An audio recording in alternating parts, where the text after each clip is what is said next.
வணக்கம்.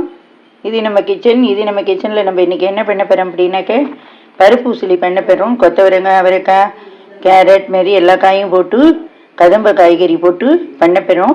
அதுக்கு என்ன வேணும் அப்படின்னாக்க நான் சாஃப்டாக வேணும் அப்படின்னா பருப்பை நிறைய சேர்த்துக்கோங்க. கரகரன்னு வேணும் அப்படின்னா கடலை பருப்பு நிறைய சேர்த்துக்கோங்க. ஆனால் சாஃப்டாக வேணுங்கிறதுக்காக இதில் 1 டம்ளர் பருப்பு போட்டுருக்கேன். கடலை பருப்பு ஒரு பிடிச்சபடி போட்டுருக்கேன். இதுக்கு ஒரு 3 மிளகாய் வத்தல் போட்டுருக்கேன். இதில் நல்லா ஜலம் விட்டு நான் ஊற வச்சுட்டு நல்லா ஊறினதுக்கு அப்புறம் காட்டுறேன். வணக்கம். இது நம்ம கிச்சனில் நம்ம இன்றைக்கி என்ன பண்ண போகிறோம் அப்படின்னாக்க எல்லா ஆல் வெஜிடபிள்ஸ் இந்த மாத்திரை என்னென்ன இருக்கோ அதெல்லாம் போட்டு ஒரு பருப்பு உசிலி பண்ண போகிறோம். இந்த பருப்பு உசிலிக்கு என்ன தேவைன்னா நம்ம ஆற்றுல இப்போ என்ன காய்கறி இருக்குது அப்படின்னாக்க கொத்தவரங்காய்,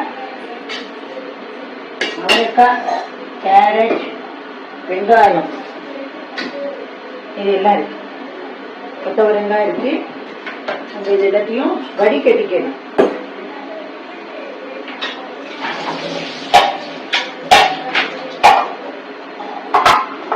கொத்தவரங்காயை வடிகட்டிட்டு வச்சு இல்லையா அவரைக்காயும் வடிகட்டிக்கணும். கேரட்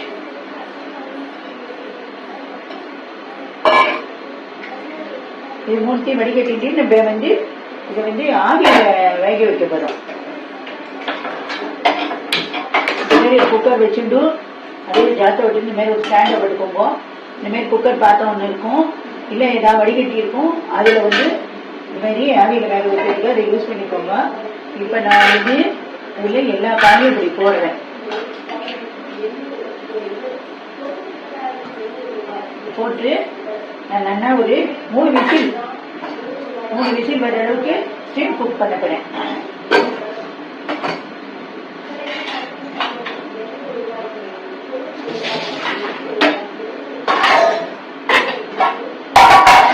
அடுத்தது என்ன பண்ண போறோம்னா நம்ம பருப்பு ஊற வச்சோம் இல்லையா, நம்ம பருப்பு கடலை பருப்பு மிளகாய் வச்சல்னு இதை இப்போ நல்லா ஊறிட்டு நல்லா ஒரு 2 hours ஊற வச்சுக்கோங்க. அப்போ நல்லா கண்டு வரும், மலர வேகும், டேஸ்டாகவும் இருக்கும்.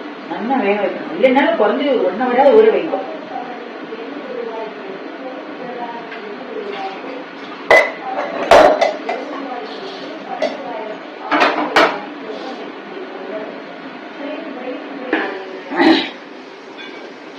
நம்ம இப்போ பருப்பு அரைச்சிட்டோம். இது மாதிரி ஒரு நேரத்தில் எண்ணெயை தடவிக்கணும். எண்ணெய் தடவிட்டதை நம்ம ஒட்டாமல் தரும். கேக்குக்கெல்லாம் பேக் பண்ணுறதுக்குலாம் பண்ணுறோம் பற்றில நெய் தடவிக்கணும் பற்றில அந்தமாரி தான் இருக்கும். இதுக்கு நம்ம இப்படி எண்ணெயை தடவிக்கணும். பழக்கப்பட்ட வாழ்க்கெல்லாம் தெரியும், யங்ஸ்டர்ஸ்க்கு தெரிய வாய்ப்பு இல்லை. இதுமாரி இதையும் நம்ம ஸ்டீம் குக் பண்ணணும். அப்படியே டைரெக்டாக இழுப்பு சட்டியில் எல்லாத்தையும் தாளித்து கொட்டிட்டு வதக்கி பண்ணலாம். அது ஒரு டேஸ்ட் இருக்கு, இது ஒரு டேஸ்ட் இருக்கு. ரொம்ப பேர் நிறைய எனக்கு என்ன வேண்டாம், நான் டயட் கான்ஷியஸாக இருக்கேன் அப்படி இப்படிங்கிறவங்க இந்த மெத்தடில் பண்ணிக்கலாம். ஸ்டீம் குக் பண்ணிட்டு பார்க்கலாம். இப்போ நம்ம பருப்பு உசிலிக்கு ரெடி பண்ணிக்கலாம். நான் இழுப்பு சட்டியை சூடு பண்ணியிருக்கேன். தேவையான அளவு செக்கில் ஆட்டினேன், கடலை எண்ணெய் வச்சுருக்கேன்.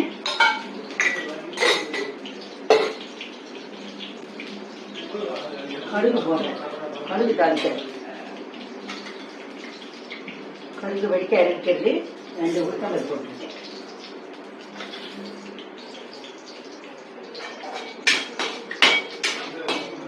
கடுகு வறுபடணும். கடுகு வடித்து உளுத்தம்பருப்பு வறுபட போடணும்.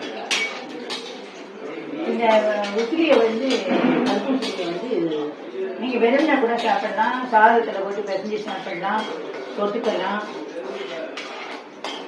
நிறைய ஐட்டங்களுக்கு ஸ்டஃபிங் பண்ணி பண்ணலாம், நிறைய மெத்தடில்.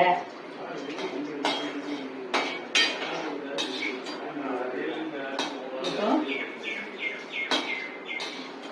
தவஞ்சு விரப்படுது. நீங்கள் ஓன் கிரியேட்டிவ்ல என்ன வேணாலும் சமைக்கலாம். டேஸ்ட்டாக சமைங்கோ, டேஸ்டியாக ருசியாக சமைச்சு ருசியாக வேணுங்கிற அளவு தாராளமாக சாப்பிடுங்க. இப்போ உளுத்தம்பருப்பு, சிவப்பம்பருப்பு கொஞ்சம் பெருசாக வச்சுக்கிறோம். நம்ம உடச்ச உளுத்தம் பருப்பும் போடலாம், முழு உளுத்தம் பருப்பும் போடலாம். இல்லை கருப்பு உளுத்தம் பருப்பு போடலாம்னா கருப்பு உடச்ச உளுத்தம் பருப்பு சோழியோட இருக்கு பார்த்தீங்களா, அது கூட போடலாம். இப்போ வந்து சேர்ந்துட்டு ரெண்டே 2 கருவேப்பிலை போடுறேன். இப்போ வெங்காயம் எப்படி போடணும் அதோட வெங்காயம் வதங்கணும்.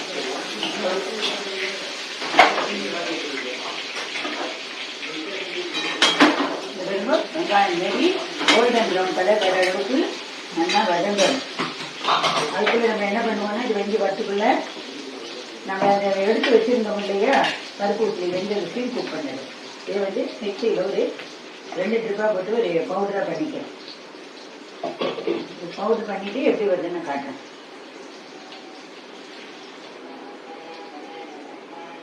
இப்போ நம்மளுடைய வெங்காயம் இந்த மாதிரி கோல்டன் கலரில் வதங்கிடுச்சு, பத்தில் வதங்கிடுச்சு. இப்போ நம்ம என்ன பண்ணுறோம், ஸ்டீம் குக் பண்ண வெஜிடபிள்ஸை போடுறோம்.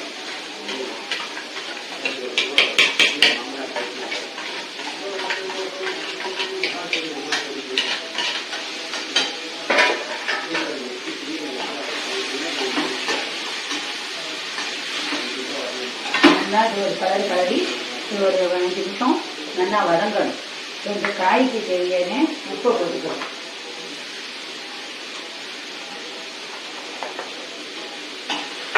இப்போ இது நல்லா வதங்கி வரணும். தீக்கு காய்ச்சி இருந்தாலும் ஒரு 2 நிமிஷம் இது வதக்கி நம்ம வதங்கி வதக்கி பார்க்கலாம். இப்போ நம்மளோட தர்பூசணி ஸ்டீம் குக் பண்ணோம் இல்லையா, அது வெந்துட்டாங்கன்னு பார்க்கலாம்.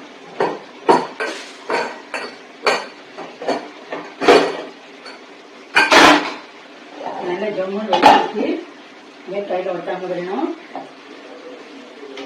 இதை நல்லா ஆற விடணும். இதை ஆற விடுறதுக்கு ஒரு ஜாத்தை போட்டுட்டு நம்ம இந்த மாதிரி இதை பரப்பி விடணும். இந்த மாதிரி எடுத்து வச்சுட்டோம்னா டக்குன்னு ஆறிடும். அப்புறம் நல்லா ஆறினது ஊற்றி இதை வந்து கட் பண்ணிட்டு மிக்சியில் ஒரு கோர்ஸ் பவுடர் மாதிரி அரைச்சிக்கணும். இது நல்லா ஆறிட்டோம். ஆறின உடனே பார்ப்போம்.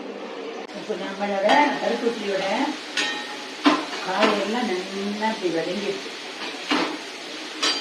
இப்போ நம்ம மிக்சியில் 2 ரவுண்டாக பவுடர் பண்ணி வச்சுருக்கோம், அதை இதில் போடணும்.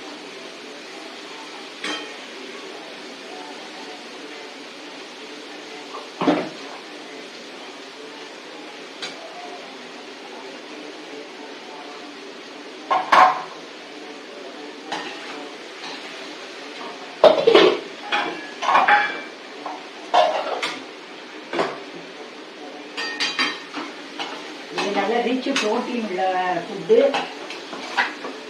வெஜிடபிள்ஸ் ஃபைபர் கண்டென்ட் நிறைய இருக்கு. எல்லாம் காய்கறிகளும் கலந்துருக்கும். இந்தமாதிரி பசங்களுக்கு குழந்தைகளுக்கும் பண்ணி கொடுத்தேன்னா அதெல்லாம் வந்து இதில் என்னென்ன காய் நீங்கள் சேர்த்துருக்கீங்கன்னு தெரியாது, அதை பார்த்து சாப்பிட்டுட்டு போயிடும்.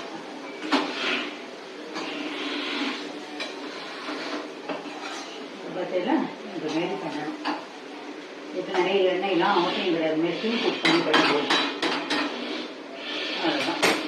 இது வந்து நம்ம ஒரு சர்விங் பவுலுக்கு மாற்றலாம்.